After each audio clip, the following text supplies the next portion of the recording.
Hello again, welcome to another edition of Croplife Retail Week. Paul Schrimpf joined by Matthew Grassi again this week. Welcome, sir. Thank you for having me. Absolutely. Eric off on another important trip. Mr. Yes, Important. sir. We're always sending him all over the place, so he's, I'm sure, enjoying himself. I think he'll be back next week. But anyway, we had a couple of items that were actually a couple items I was thinking about, and then the Dicamba announcement came out. Down. And it was so we're the day after the Dicamba announcement. We're recording this obviously in advance. So we got a chance to absorb that a little bit, and I did talk to I had talked to Jean Payne a little bit from Illinois Fertilizer and Chemical Association. Got a sense for what she thought. It's just I think the big thing was the certified the need for a certified applicator was the big difference. And you can't just observe someone. You can't be certified and observe. That's right. You actually have to be certified to apply. So she was saying that this will necessitate a large contingent of farmer applicators that farmers hire going out for certification, since it won't be sufficient just to have the farmer be certified. Okay. So there's going to be a large contingent of it.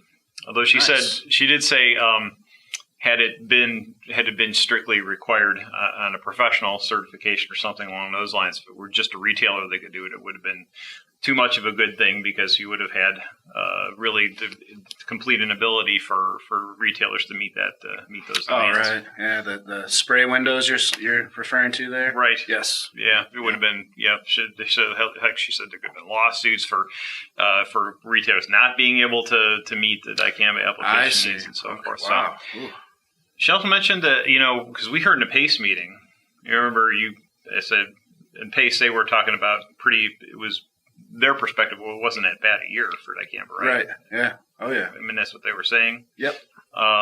But she said Illinois was actually worse in 18 than 17 from a standpoint of complaints. Oh, wow. So, yeah, it was, so her thing is, we'll have to see what happens next year. And she's also going to look maybe to the state legislature to see if there's anything that they would, or the State Department of Ag, to see if there's anything they want to do differently.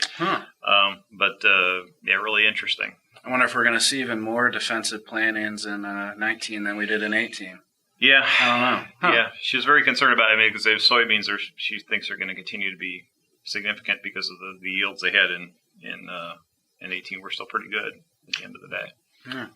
Also worth noting on that real quick that the 34 states where we grow corn and soybeans, they will have to approve a separate state label, so that this kind of kickstarts that process. So a whole nother bureaucratic process for Dicamba to go through before farmers and retailers can kind of say woo and lock in for 2019. So. Well, we ticked off a Twitter poll too. I threw that up there for Croplife's Twitter feed, and we're already the no's about just asking whether they were satisfied with the regulations, and the no's are about 2 to 1 above the yeses so far. So we'll see. There's a lot to absorb yet, and a lot of discussion to be had. So that was interesting. And then I was at the FFA Convention last week. I got to see something technologically they're doing. It's sponsored by Agronovus of Indiana, which is kind of a technology, I guess for lack of a better word, incubator or promoter of technology in Indiana, along with Microsoft,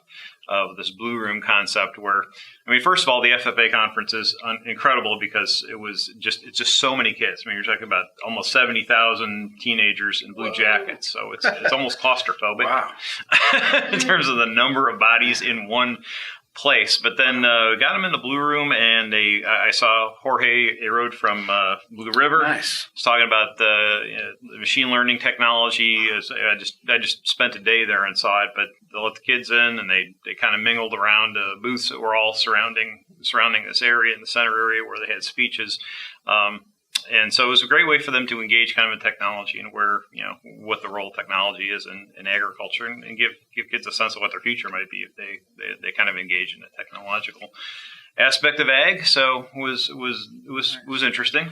A lot of selfies, a lot of Snapchatting, I'd assume. Maybe Indianapolis Twitter was probably pretty busy that weekend. Or Tinder, I'm sure they were bringing down the bandwidth, but also the the other thing that was kind of funny was, I don't know if you've seen those scooters, where the cities where they got the scooters. Actually, South Park last night kind of panned that whole deal. So, yeah, I am aware. Oh, my son takes them at Ohio State. Nice. He thinks they're the greatest thing since sliced bread. You put in your app and put me in boom. that group as well. I can't imagine you on one of those. That sounds dangerous.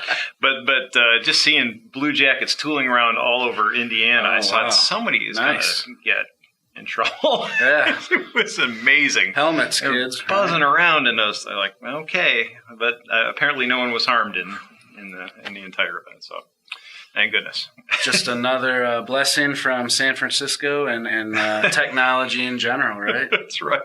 It made the FFA advisors probably hair turn a little grayer. So anyway, I think that's it for this edition of Croplife Retail Week. Thanks for joining us, and we'll see you next week.